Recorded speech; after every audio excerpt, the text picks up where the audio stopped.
Yep. Hey, this is Lucija aka ŽIVA, and you're listening to Serial Music Talks, a podcast where I sit down with niche musicians and sound artists based in Melbourne to talk about the real challenges we face in the industry, from creative process and identity to burnout, social media dread, and the question of whether it's even possible to be a full-time artist in Melbourne.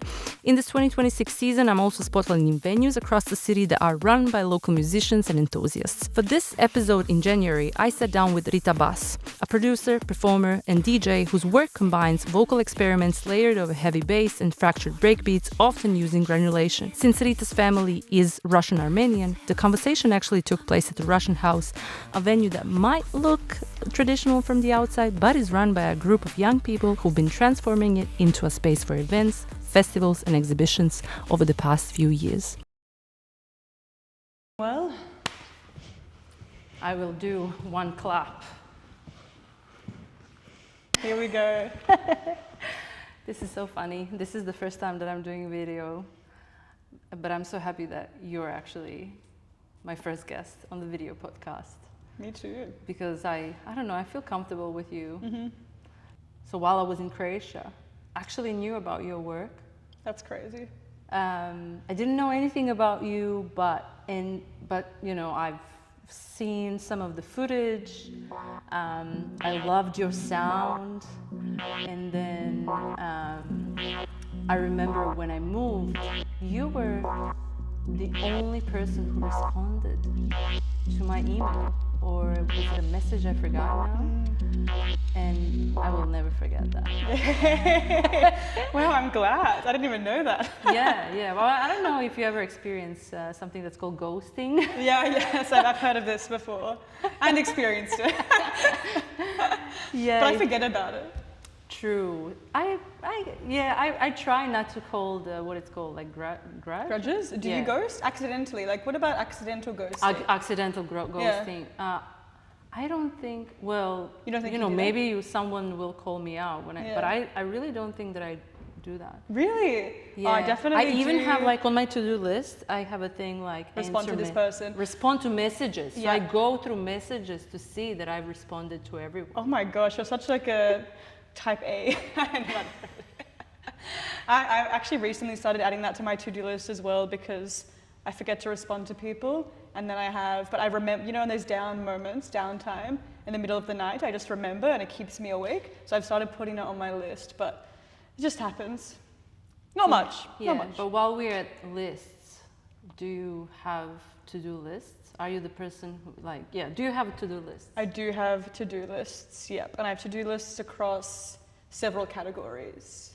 You know, life admin to-do list, a music to-do list, maybe it's an event project to-do list, a grant to-do list.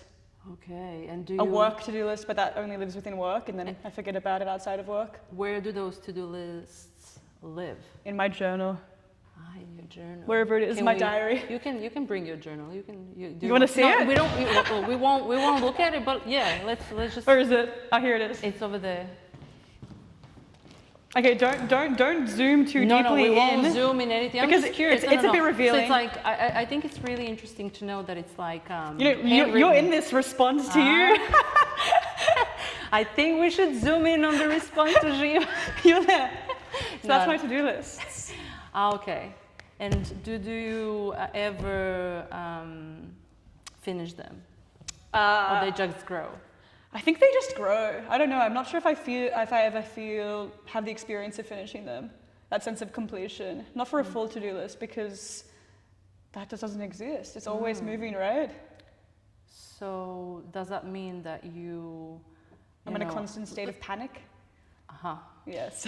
I guess, my next question is like, do you know how to not work? Great question. Yes, I do know how to not work. Whether I do it, no. We're coming out of the holiday period, obviously. I had 2 weeks off from my job, and I felt just utter tranquility and bliss. I was walking through life very languorously, just going to the beach, reading, writing, and I felt incredible. But then as soon as and that was with an expansive time, right? So when I have an expansive time, it's very easy to fall into that chill, relaxing life. But then as soon as things start coming back, whether that's gigs, work or anything else, like some things start to populate my life, then suddenly everything explodes into crazy busyness. Like I don't have any middle ground. If we go back, like 2025 was really big for you. I feel like there was a breakthrough from what you've been active on the scene with your Dreamache, if I pronounce it well, project, like event projects. But then also you released your EP in May, Reimagining. You had a lot of shows. I've counted around 8 shows just in Melbourne, and they were big. Like you had a launch in Miscellanea, which was like a full house. And how was that for you? Was it intense? Was it too intense? I actually feel like I'm busier now. It's interesting what the social media sees versus how you feel. It was intense for sure, and like you said, everything had a lot of build up. Like reimagining alone was quite a big project, and then filming my first music video, preparing for my set, which was also featured at ABC Rage. It's true, thank you very much, very exciting. I love Rage so much, and I love music videos. Music videos are one of my favorite forms of art. I could just watch music videos non-stop all night and be so satisfied. They're so exciting, and I really don't want it to be a dying culture. I want music videos to persist and push through the fire and blaze. But yes, it was a big year for me. For Reimagining, I guess I finished those songs the year before. Actually, like almost an exact year before the launch party at Miscellanea. I played live for Rocky Eva, who runs Night Shop Records, that the EP was launched on. I played live for her show about a year before, and I made a majority of that music for the show. And only after that show did I realize, I probably have an EP's worth of music that I can work on. So then I finished it at the end of 2024. So by the time 2025 was happening, that was already done. I had even started to move on stylistically. I don't know if you have this experience, but I feel like my mind is in 1,000 places, my creativity is in 1,000 places, and I move on really quickly. So by the time I'd finished those songs, late 2024, I had already moved on. My style was different, but still I had to wait for half a year for them to come out, just by the nature of releasing cycles. So this is not really answering your question at all. That's okay. I'm like, my brain is also, I have this question, I have this question. Yeah. I also have this question. Yeah. And I'm like, catch them. But yeah, launching Dreamache, that was very exciting and a big part of last year for me. That's going to continue, and I have a really exciting Dreamache show coming up as well, as you obviously know about. And that kind of was a necessity for me more than a desire. And it was really related to my EP, actually, now that I'm thinking about it. Not this exact EP, it was related to my EP and also just the music I was making at the time. And I realized that if that I couldn't even think of who I'd want to support me in the community, because there's not that many people that have this kind of sound. So then I decided to make an event to nurture it. So it seems like you're actually, I really resonate with that, because I feel like what you're doing is actually creating a space for the things that you're doing. Absolutely. Instead of like a lot of artists that I'm, aware of, and like generally, I've been managing artists in my past, and like often, some of them would expect things to fall, not necessarily fall in the lap. I'm not saying, I really don't think that artists are lazy or something. It's just more, sometimes it's like, why there are not more events like this? But then it's like, you actually have to create them. Yeah. And I feel like you're doing that, and you've been doing that. It seems like it was a busy year in a good sense, but also so much of it was your initiative. Yeah, making things for yourself, definitely. Like literally making, yeah. And then you can only get annoyed at yourself when you're busy, because I did this. Yeah, but that's why, to go back to that question of like, can you not work? Because I feel everything that you do is somehow related to your own project. Like, so how was the balance? So you had a holiday. It was a holiday. You said that you were like... It was a holiday, yeah. Okay. Lots of reading, writing, beach, partying, which I feel like is because essential. I do want to like, you know, just touch point of like one moment where we had this conversation, and you actually twice, I think, once over email or message. Yeah. And once in person, you were like, "Oh, I'm burnt out." Definitely. Look, last year I was definitely burnt out. It's probably only because it's summer, and so I have this rose-tinted glasses.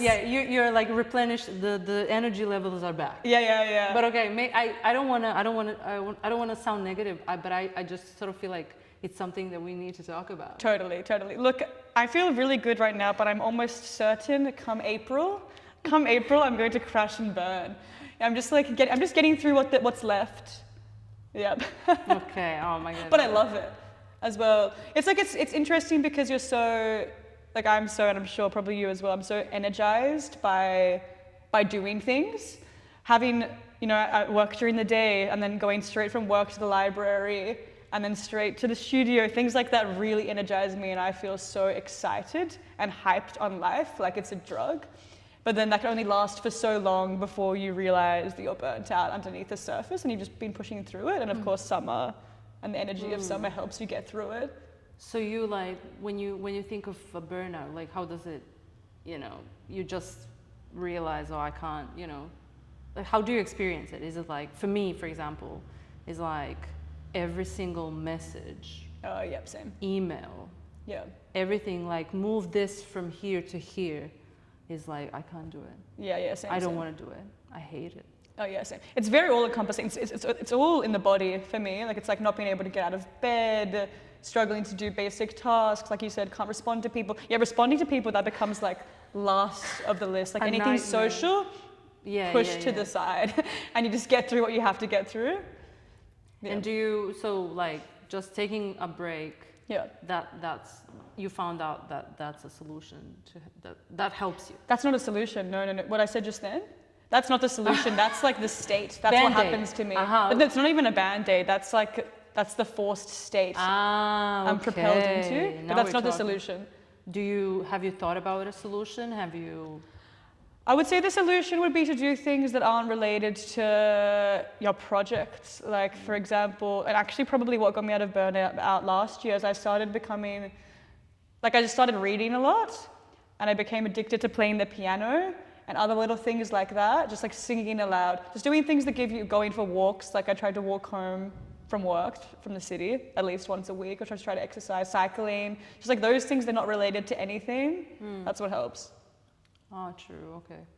What about you? Oh, you don't know yet.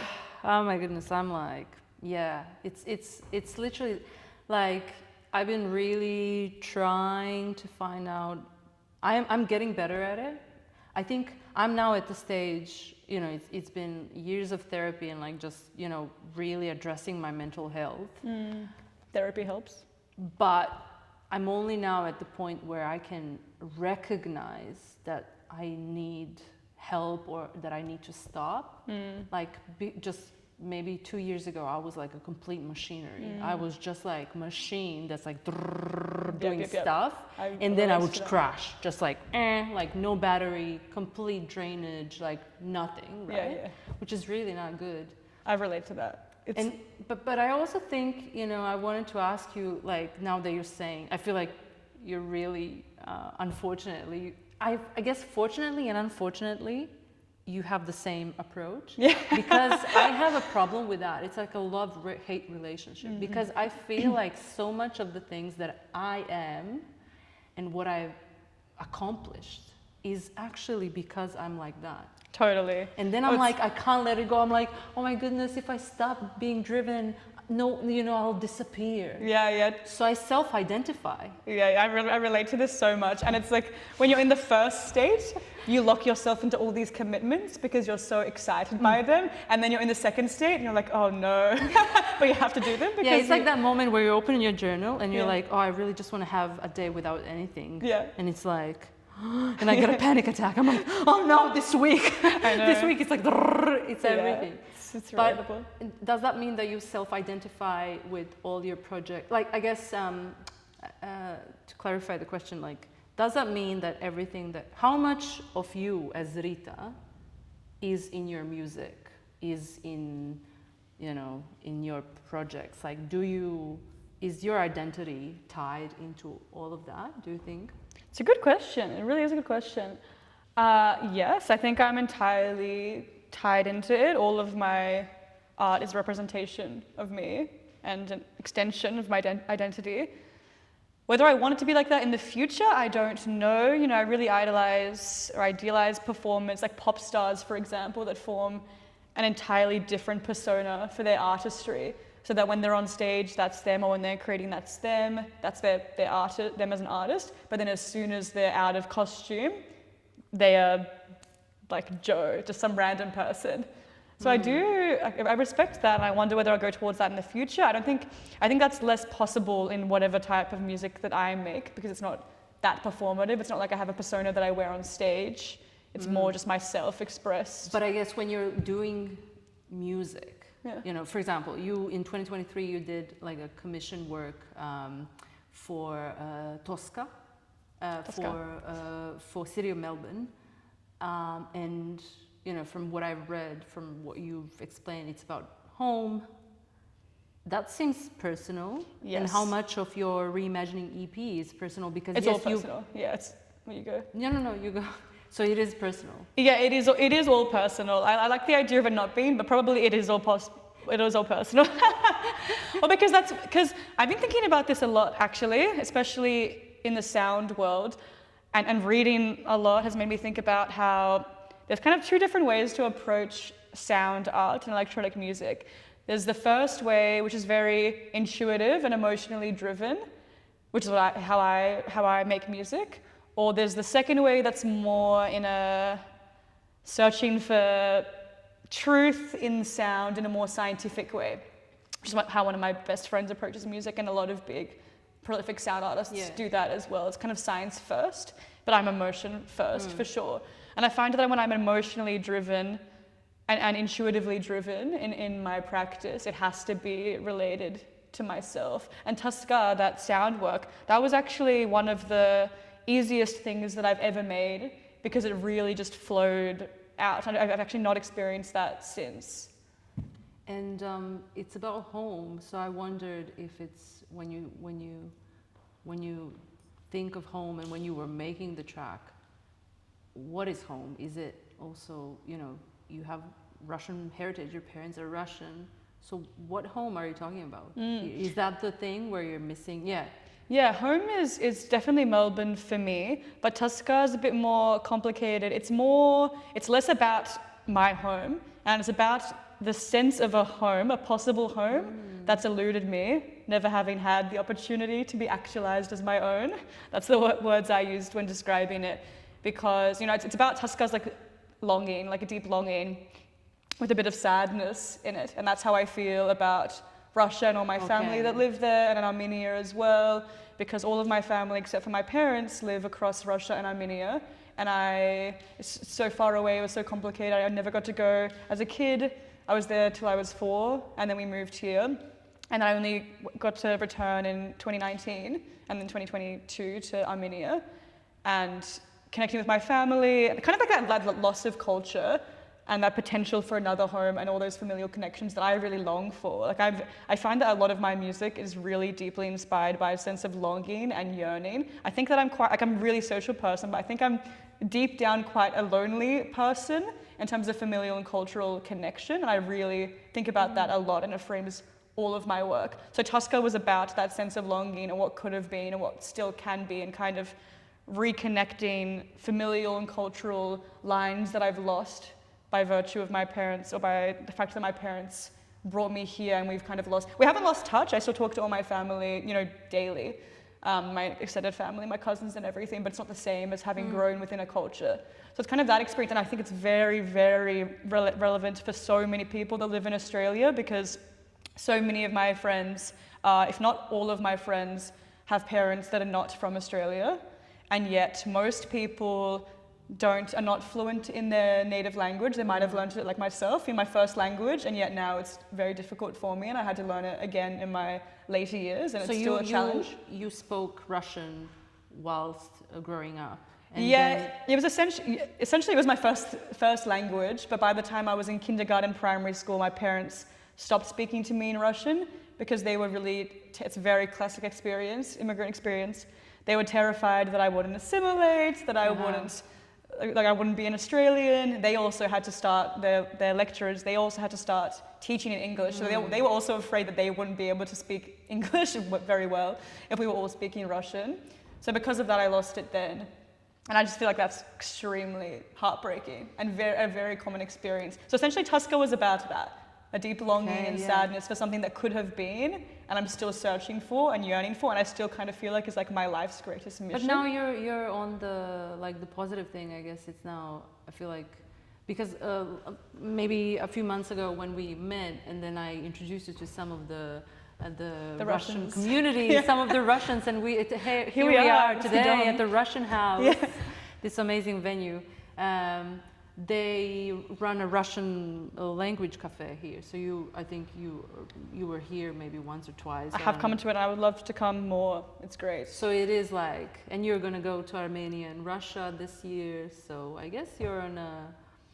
So it plays a big role in your work. Yeah, I'm a very emotional person, so I can hold onto some small feeling, and like it will blossom into a huge feeling, and it will compel me. I'm very emotionally guided, and that will guide all of my work and think identity. Do you think that there's a difference that also affects the way you know, because we just talked about how much, you know, you work, you're driven. Do you think that part of it is also, you know, coming from, you know, parents who are migrant, hardworking, because there is a different culture coming, you know, I'm from Eastern Europe. There's a lot of validation that comes through work, a lot of identities connected to work, worthiness. So I'm just curious if it's the same. It doesn't mean that everyone is the same, but... Yeah, my parents are definitely like that, you know, but the funny thing is that they think that I'm very lazy. They think that I'm so lazy and they don't understand my life at all. And for them, you know, they think I'm lazy because I'm not an academic, you know, or because I'm not working in some sort of traditional form of work. Artistry, they don't understand. They don't understand that I spend all my hours working on things. But they things. lecture in what sort of... They do like the math of economics. Oh, okay. So they don't understand. They don't understand very what I do. Exact. Yeah. It's very engineering numbers game. Yeah, it's very exact. But yeah, growing up definitely, it was like that. Had to be hardworking. Had to watch math videos after school, had to write essays if I wanted something. I had to write an essay on why I wanted it. So how did you end up being an artist? Yeah, well at the same time math videos and then you're like... Yeah, well you know, you rebel. I was very intrinsically rebellious from a young age, all the time. And I think they taught me that without realizing it, because my dad would always say things like, rules are made to be broken. Things like that. They're very unique people, and they're very they're not traditional at all in their ways of thinking. And I definitely picked up on that, but used it against them, which I'm sure was annoying to them. So I feel like I rebelled because of that, and I always just loved art and music, and they still put me in art programs. Like I was doing theatre, I was doing musical theatre. So they obviously supported you. They supported me to do arts as long as I was also doing math. But, you know, they were just worried about your future. Yeah, well, they're still worried. That one hasn't changed. Okay, yeah, but do you, so you started doing all those like theater things a little bit, and then when did you, when was the first time that you wrote your own track, or like? Oh, so young. It's funny because while they're math brains and they're science brains, I feel like European culture, Eastern European culture, art is embedded within it, right? Yeah. So we're still, even though that wasn't their main thing, we were still listening to music, we were still reading Pushkin, theatre, going to theatre, things like that was very much part of my childhood. And I was singing for as long as I can remember. I don't know how I got into singing. And I remember being super young in primary school, and I would go to the lake near my house, Coburg Lake, and I would write little poem songs and then record myself on like a digital camera and doing things like that. And I would write musical songs. So I was doing that all throughout primary school and being really young. And then when I was in high school, I kind of moved towards more indie music. So I was playing guitar I stopped played keyboard for a little bit when I was a kid, stopped doing that. Singing was really my main dream and passion. And then in high school, I moved on to indie rock, indie pop, and just like, I feel like every day I was writing something on guitar. Do you miss the guitar now? I actually don't know if I miss the guitar you because have to I've lose the nails. I know, that's a big part of it. Genuinely, whenever I just have the urge to play guitar, which isn't that often, it's when I have nails on, and I'm like, what the hell? But yeah, I've moved on to piano in the last few months, and that's become addictive for me. My housemate said that I look like I'm on crack when I play the piano. It's become a real joy. We filmed you. You look. Yeah, I looked normal then. I looked very normal. Very then. normal. Yeah. But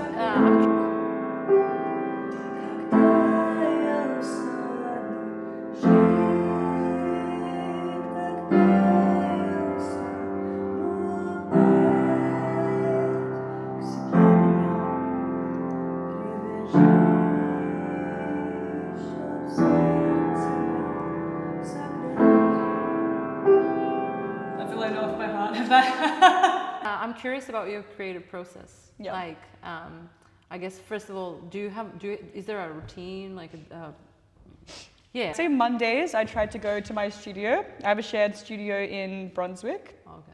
To have a different space to create that's not my bedroom. Otherwise, it's all in my bedroom. And in the studio, I tend to work on a particular project. So now I'm working on my next EP right now. And so every Monday I try to go to the studio and work a little towards that. It's almost done. And then I work 4 days a week. I find it quite difficult to make music after work. I'm quite depleted. That only happens for me if I'm like stuck on a deadline, then I will be doing it at every possible moment. But what I do try to do in terms of creation every day is that I probably write every day. In my journal, I just write like whatever comes to my mind. It might be poetry, it might just be the most boring day-to-day like recount. stream of consciousness. Stream of consciousness. Is that Artist Way? Was it inspired Is that by Artist Way? Actually, did get me into the morning pages, but I haven't been doing the morning pages now because it's. you can be after. I'm not a morning person. Yeah. But I've always journaled. Actually, recently I went back to my family home in Coburg North at the end of last year. Your stories. And I saw all my luckily, I was an only child, because of being an only child, my sibling was my journal because I didn't have anyone to talk to. My parents were occupied. My journal was my best friend. And it's so interesting going back and just seeing that I can recount all of the thoughts throughout my entire life because they were all written down. It's pretty incredible. And actually I think that inspired me to return to journaling because I just want to I think it's very important. It actually like keeps I journal.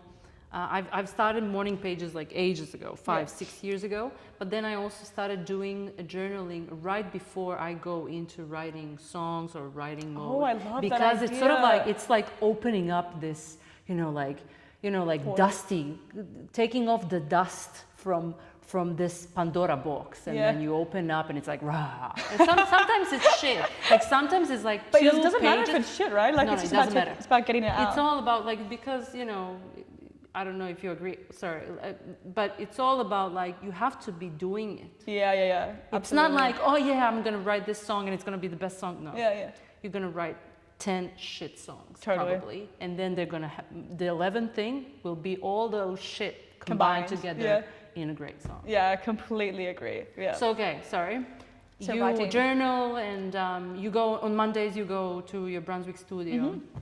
And then I journal. And then another thing I've started doing, which I've obviously mentioned a lot right now, is just coming home from work and just going straight to the piano and playing and singing has been really good. And you have to sing as well. Like playing is not enough. And usually I just play some folk song or a pop song, just anything. Like anything, I just think of a song, Google the chords, and just play out loud. It's kind of the same as journaling, but getting it out in an audio way.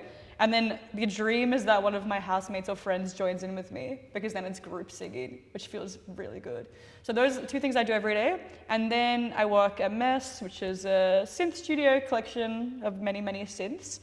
And 1 day a week I work in the studio there.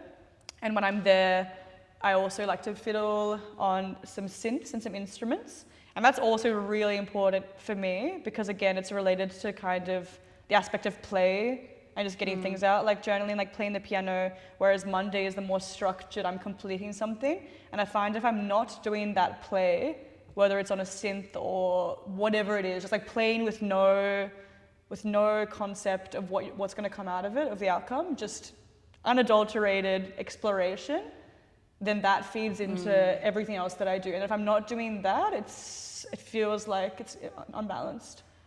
And what about like, so you just mentioned that you're finishing your second EP. Do you ever share it with someone else while it, like, what's your relationship with, you know, a work in progress? Do you share it? Do you ask for feedback? Yes, actually, I would love to get your feedback on it. I'm happy I'll send it to you after. Yes, look, my parents are Russian. I have no issue with critical feedback. Received it my entire life, it's fine. It's essential. It's essential. It's essential, it's necessary. I've been told I'm too blunt. I don't experience that because everyone around me was way more blunt than me. Yeah. So maybe because of that, I don't have an issue with feedback. I think it's incredible, like I need it. At this point, actually, I've already sent my EP to a few different people, like 4 different people for feedback, people that I respect as producers. Probably send it to different people depending on what type of feedback I'm looking for. But like the thing is that I hate to send, I don't like to send something out and just receive positive feedback. Like no, I'm usually sending to people that I know will give me something critical. Yeah, like constructive criticism. Constructive I do feel like that's something that I miss.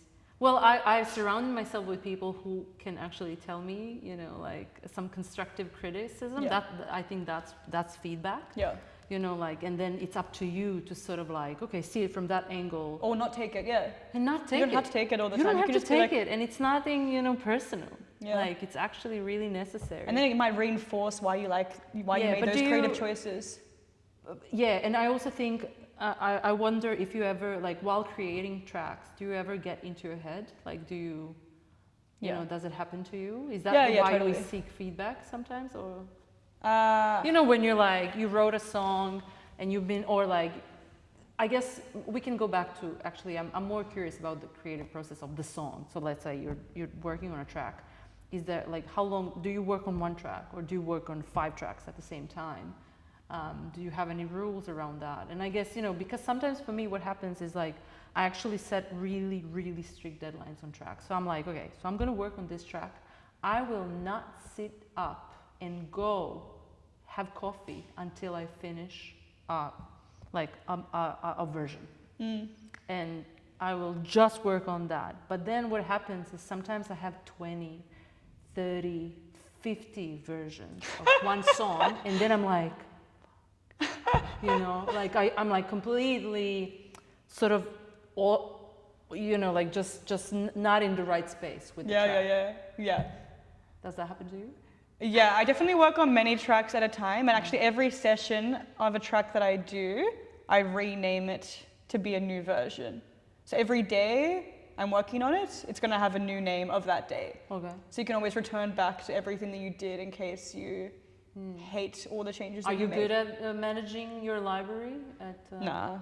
Okay. I'm not good at managing most things. Is your desktop clean? No. I can show you my desktop. You should see it.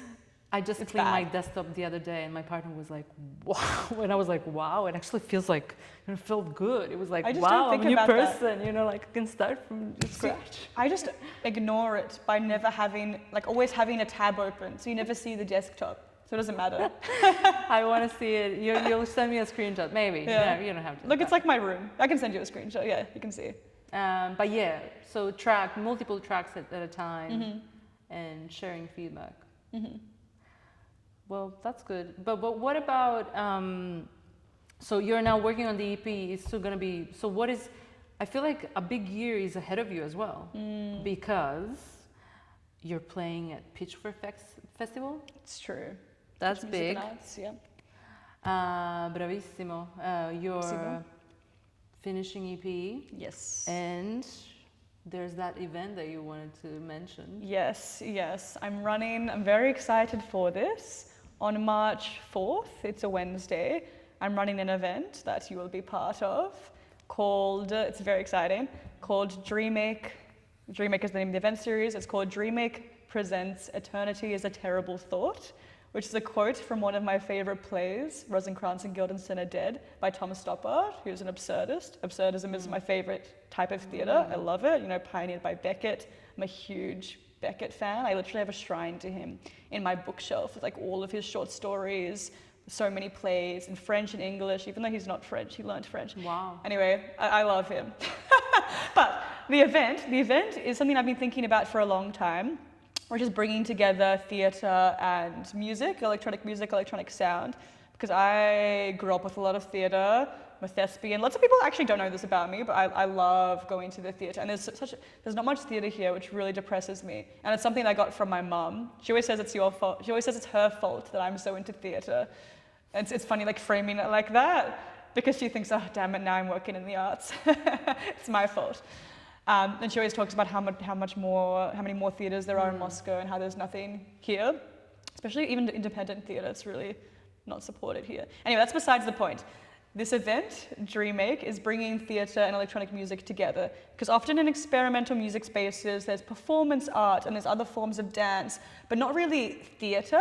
When I'm talking about theatre, I'm thinking words. Like, I love words, but when people think of theatre thespians, they inherently think it's cringe, which is something that I hate. The concept of cringe is like absurd to me. Anyway, so the idea was bringing theatre and music together, but now it's formed into like more traditional pieces, performances, sound performances, installations. So it's going to be a whole multimedia experience, and I'm very excited about it. I'm very glad to be part of it. I'm very excited.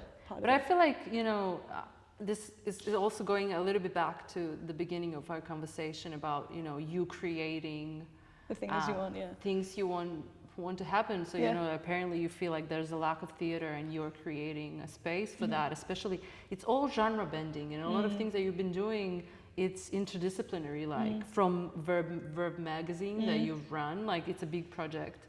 And I also wanted to ask you, like, you know, do you feel like, okay, you do work at MES, you just mentioned everything that you do, but the first thing is, like, I do feel that there is a common denominator, like arts is the common denominator of everything that you do, but also, like, is there a goal to which you strive in terms of, like, I don't know, being a full-time artist?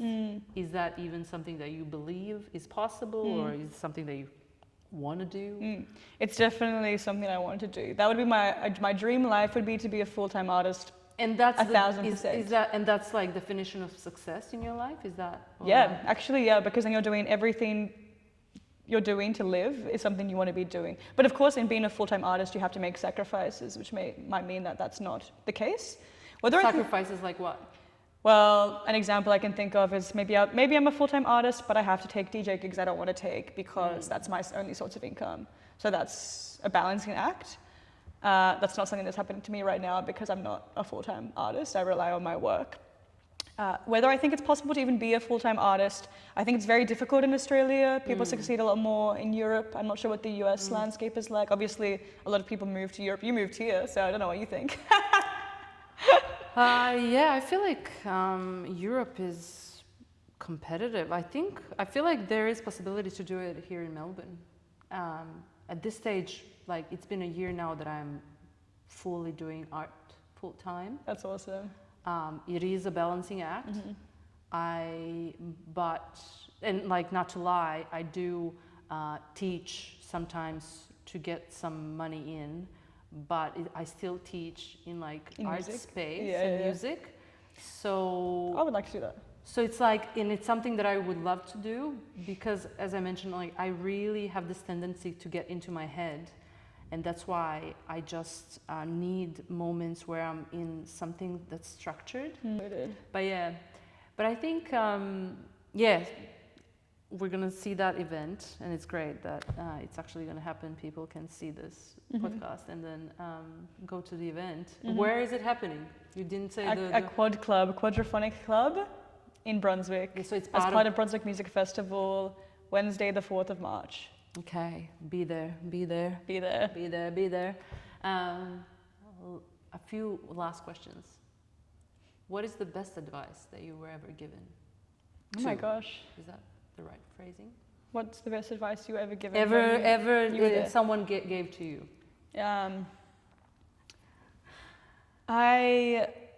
One that instinctively, or the one that instantly comes to mind, is that in about 2021, I was doing a MES Foundations course, a sound design course online. And my teacher was my friend, well, now my friend, Lauren Squire, full name. And at the end of the course, you had to make a track, and you'd also have there was a mid-semester presentation of the track as well. And I remember at some point showing my song, and this is at a time when I was quite confused musically, and I wasn't sure whether I was making dance music for the club, or if I was making pop music, and I didn't really know what space it occupied. And this is something this is still the case now, but now I've come to terms with it and the fact that I don't care. It's like in between music, and that doesn't matter. That's good. So I was showing my song, and it was kind of a dubstep song, and then with lots of vocals, and then about midway through the song, it just went to this like 1 minute spoken word piece, just like completely flips the switch, becomes spoken word. And then the dubstep came back. And then I remember in this feedback session saying, I think it's really random that I added this, but I didn't know how to not add this because it felt like I was inauthentic if I wasn't adding something more personal, more vulnerable, more vocal based. And she said, I can't remember the wording she said, but essentially she said, you just have to do you regardless. Like if you didn't add this, it wouldn't be yourself and it wouldn't be you. And that just means that it would be rubbish. Like it doesn't matter if it's not fitting into this stylistic framework that you've set in your brain of what this classic dance track is supposed to be, because then it wouldn't be you. So it's a matter of integrity. Yeah, authenticity. Yeah, authenticity. Yeah.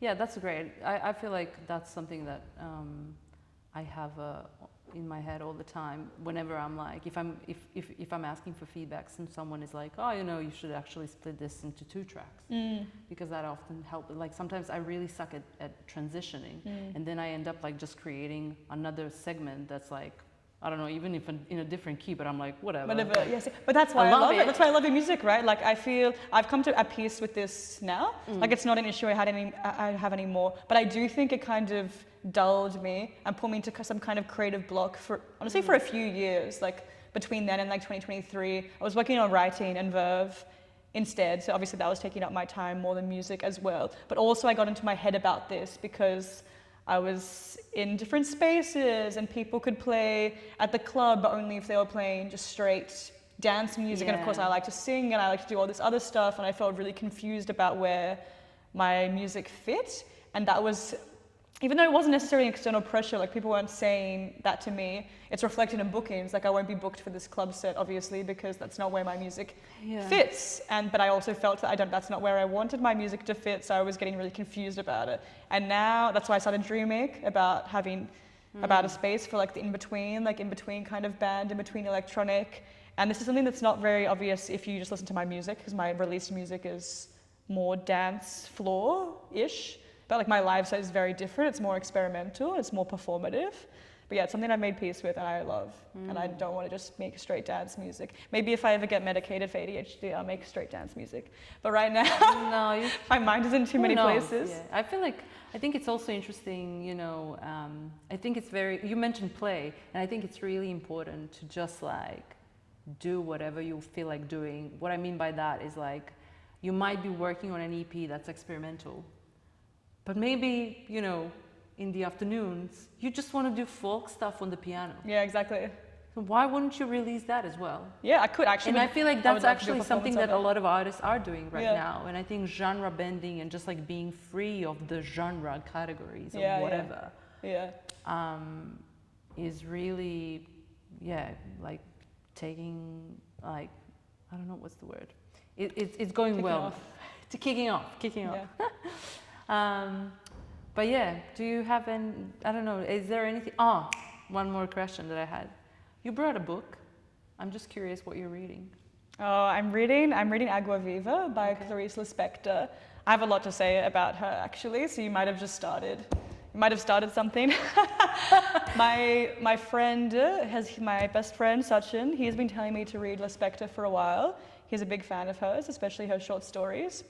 At the end of last year, I picked up one of her books. Since then, I've read 4. I just went like this, just so quickly. I mean, I've almost finished this one. I already have the 5th one in my bag today. Wow. I've been going to paperback bookstore in the city after work, and every time I'm halfway through one of her books, I'm already picking up the next one because I know I'm just going to get through it like this. Like I've become really addicted to her. Okay, I will definitely really write that down. And she's so interesting. She's actually born in Ukraine to Russian parents, but she, as a kid, moves to Brazil. So she's, Brazilian in her affect, and she writes in Portuguese. I would love to learn Portuguese in order to read her in her native tongue. She's very interesting, very elusive. She writes, I think she's like the perfect ADHD writer because she writes in these fragments. She's very existential. So the first book I read about her, the first book I read of hers is called The Passion According to GH, and it's about, she kills a cockroach.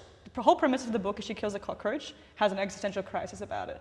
But how she writes in this kind of like stream of consciousness way, making all these realizations is just so incredible. I really resonate with her. And something that I do, and I don't know if this is because of my parents, but I've been told it many, many times, is that I speak weirdly. Like I have like a weird way of speaking and using grammar. Maybe I'm speaking really normally now, but I've been told this many times in my life. Like you probably don't know because you're a second language speaker. For me, English is just like, I don't know, pick words. I don't know how to explain it. It's like, that's what this book is just like. Words.